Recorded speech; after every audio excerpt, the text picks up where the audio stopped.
Everyone, आज हम लोग डिस्ट्रीब्यूटिव प्रोनाउन के बारे में स्टडी करेंगे। ये तीन होते हैं, ईच, ईदर एंड नीदर। इसको समझने के लिए मैं ये एग्जांपल ले सकता हूँ कि मेरे पास लेट्स सपोज एक ग्रुप है जिसमें 4 स्टूडेंट्स हैं और मुझे इन चारों को रिवॉर्ड देना है। तो रिवॉर्ड देने के लिए मैं ऐसा तो है नहीं कि पूरे ग्रुप को एक साथ रिवॉर्ड दे दूँगा।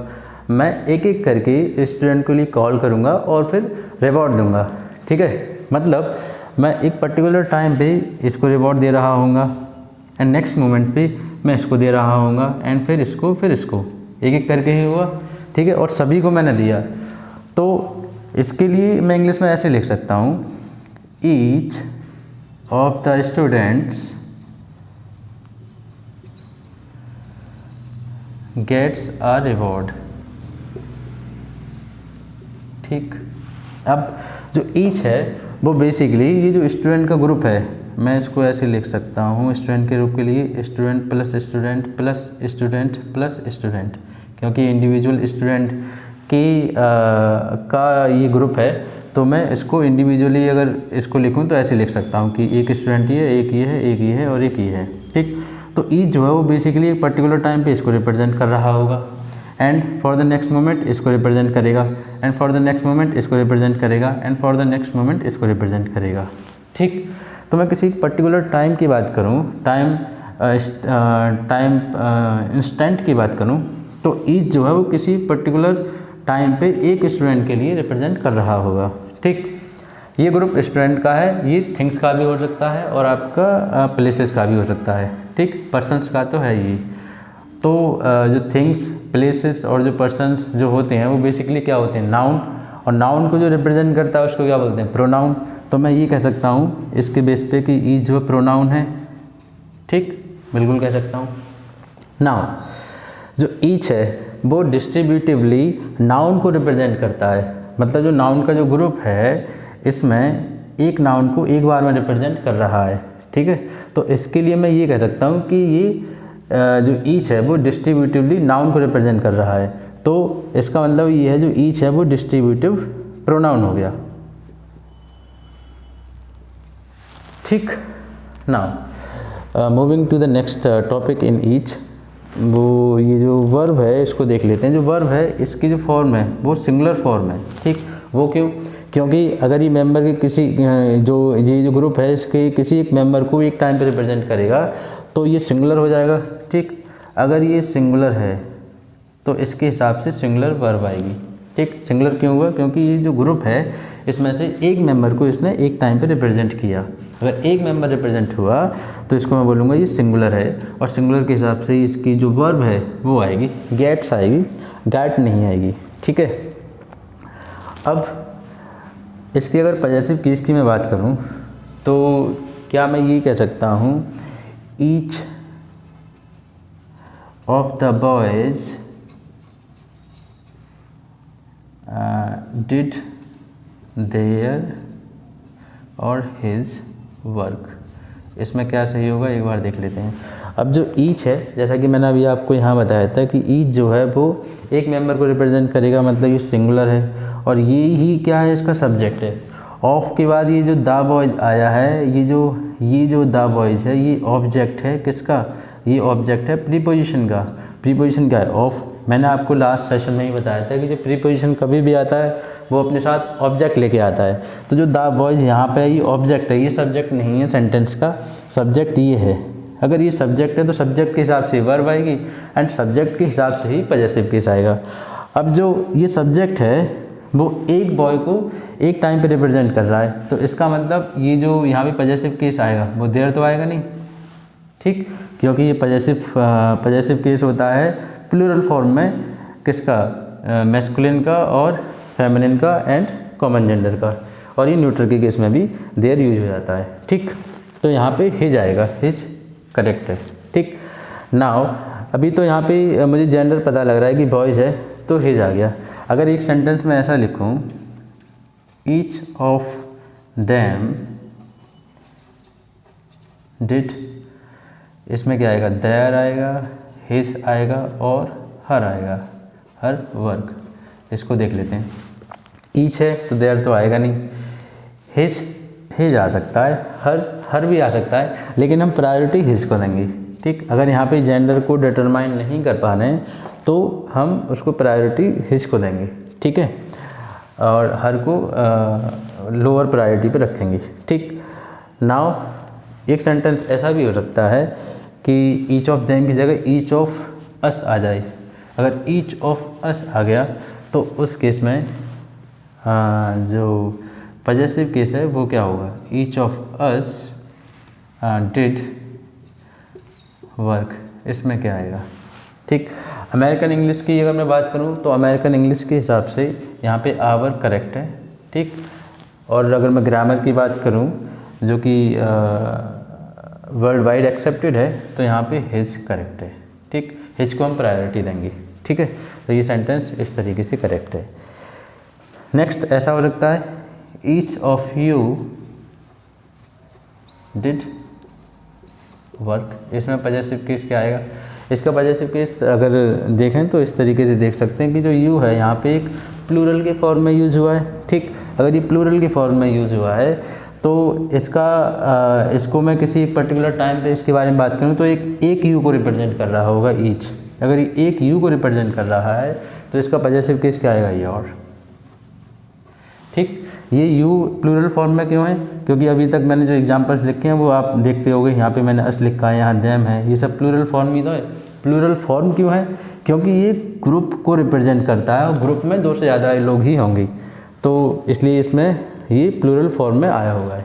ठीक है, नाउ एक वर्ड एक होता है एवरी, इससे कन्फ्यूजन ना हो जाए इसलिए मैं यहाँ थोड़ा सा इसका ब्रीफ इंट्रोडक्शन दे देता हूँ कि जो एवरी है वो डेटरमिनर है और जो ईच है वो प्रोनाउन भी है और डेटरमिनर भी है। मैंने शायद एक किसी पॉजेसिव प्रोनाउन पॉजेसिव प्रोनाउन के सेशन में बताया था कि डेटरमिनर क्या होता है। तो जैसे अगर मैं लिखूँ बॉय, बॉय एक नाउन है, अगर इस बॉय को कोई डिटरमाइन कर दे तो वो जो डिटरमाइन करने वाला जो वर्ड है वो हो जाएगा डेटरमिनर। जैसे माई बॉय। ठीक, या फिर ऐसा लिख सकते हैं बैग, बैग एक नाउन है और इसको मैं लिख दूँ माई बैग, तो बैग नाउन है, नाउन को डिटरमाइन करने वाला क्या हो गया, माई वर्ड हो गया और इसको हम बोलते हैं डेटरमिनर। ठीक, ठीक, तो एवरी जो है वो डेटरमिनर है, ये प्रोनाउन नहीं है। ठीक, इसको हम प्रोनाउन नहीं बोलेंगे। और जो ईच है वो आपका डेटरमिनर भी है और प्रोनाउन भी है। मतलब मैं ईच को ऐसे भी यूज कर सकता हूँ, each of the boys can do this work. ठीक, और ये ऐसा भी हो सकता है ईच बॉय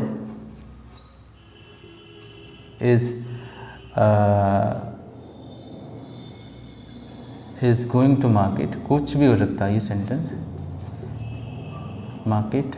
ठीक, तो यहाँ पे जो ईच का यूज हुआ है ये बॉयज़ में से, जो बॉयज़ का जो ग्रुप है इसमें से एक बॉयज़ को ये रिप्रेजेंट करता है, तो इसलिए यहाँ पे प्रोनाउन की तरह यूज़ हुआ है। और यहाँ पे अगर मैं बात करूँ तो ये बॉय के लिए डिटरमाइन करता है, इसलिए यहाँ पे डेटरमिनर की तरह यूज़ हुआ है। और डेटरमिनर को हम एडजेक्टिव भी बोलते हैं। तो यहाँ पे ये ध्यान देने वाली बात है कि इसको हम 2 तरीके से यूज कर सकते हैं अब, एक प्रोनाउन की तरह और एक डेटरमिनर की तरह। प्रोनाउन की तरह अगर यूज करेंगे तो ये सब्जेक्ट की तरह काम करेगा और डेटरमिनर किसी नाउन या प्रोनाउन में डिटेल ही ऐड करेगा, तो इसलिए यहाँ पे ये डिटेल ऐड कर रहा है, ये सब्जेक्ट नहीं है। ठीक, ये जो डिटेल जिसमें ऐड हो रही है वो बॉय है और बॉय के हिसाब से ही वर्ब और उसका पॉजेसिव केस आएगा, मतलब बॉय ही सब्जेक्ट है। ओके, अब अगर एवरी की मैं बात कर रहा हूँ तो एक सेंटेंस ऐसे भी लिख सकता हूँ मैं कि each boy and every girl, each boy and every girl did their his her work. इसमें देख लेते हैं इसमें क्या आएगा पॉजेसिव केस में। तो ईच और एवरी आ गया, ये डिस्ट्रीब्यूटिव वर्ड हैं। ठीक है, अगर डिस्ट्रीब्यूटिव वर्ड्स हैं तो इस केस में ये होगा कि मेंबर जो होंगे ग्रुप के वो एक एक करके ही रिप्रेजेंट होंगे इससे, तो किसी पर्टिकुलर टाइम पे एक मेंबर ही रिप्रेजेंट किया जा रहा होगा, तो मैं देयर तो यूज़ नहीं कर सकता। फिर देख लेते हैं कि वो पर्टिकुलर टाइम पे बॉय रिप्रेजेंट करेगा या गर्ल को। यहाँ पे मैं डिसाइड नहीं कर सकता। ठीक, जब हम ये डिसाइड नहीं कर पाते हैं तो वर्ब के पास जाते हैं। वर्ब है डिड, डिड के जो सबसे नियर बाई पड़ता है सब्जेक्ट, उसके हिसाब से हम पॉजेसिव केस लेके आते हैं। मतलब गर्ल के हिसाब से हर आएगा, यहाँ पे नहीं आएंगे, ये नहीं करेंगे। जो दूर वाला जो सब्जेक्ट है इसको हम कंसीडर नहीं करेंगे, जो बिल्कुल पास में है उसको कंसीडर करेंगे और उसके हिसाब से पॉजेसिव केस आएगा। ठीक, अगर मैं ईदर और नीदर की बात करूं तो जो ईच था वो दो से ज़्यादा के ग्रुप में से सिलेक्शन को रिप्रेजेंट करता था एक एक करके। ऐसे ही जो ईदर है और जो नीदर है वो दो के ग्रुप में से एक एक करके सिलेक्शन को रिप्रेजेंट करता है। मैं ऐसे लिख सकता हूँ ईदर के केस में, either of the boys can learn this lesson. ठीक, अब ये जो ईदर ऑफ द बॉयज़ है, यहाँ पे जो टू है वो छिपा हुआ है। हम टू को लिख भी सकते हैं या फिर नहीं भी लिख सकते हैं। ये अंडरस्टूड है कि ये जो सेंटेंस है वो इस तरीके से लिखा हुआ है, either of the two boys can learn this lesson.